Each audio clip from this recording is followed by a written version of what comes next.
حج بدل بھی کیا جا سکتا ہے؟ ہاں یہ بدل یہ اللہ تعالیٰ کہ جو لوگ اپنے والدین کی طرف سے کروانا چاہیں، کیا زیادہ تو یہ جو صاحب نصاب تھے نئی زندگی میں کر سکے، سستی ہو گئی اور اب کمزور ہو گئے، خود نہیں جا سکتے، تو حج بدل کروا سکتے ہیں کسی بھی شخص کو جو ہے۔ تو جو حج بدل کر کے آ رہا ہے، اگر یہ بعد میں صاحب نصاب ہو جاتا ہے، اب اس کے اوپر الگ سے حج کا کرنا لازم ہوگا، یا جو پہلے حج بدل اس نے حج کیا ہے وہی اس کے جو ہے نا وہ اس کے ذمہ سے ساقط ہو جائے گا؟ نہیں، جو حج بدل اگر اس نے احرام اس نیت سے باندھا ہے تو پھر تو یہ اپنا اس کا فریضہ نہیں ادا ہوا۔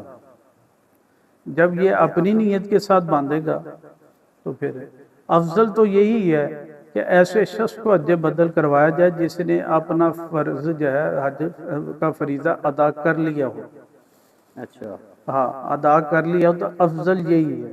لیکن اگر ایسا شخص کہ جس نے اپنا فرض ادا نہیں کیا، اس کو کہتے ہیں آپ کو حج بدل کروا دوں، تو حج بدل ہو جائے گا لیکن اس کا اپنا حج کا فریضہ ادا نہیں، وہ اسے ادا کرنا ہی پڑے گا۔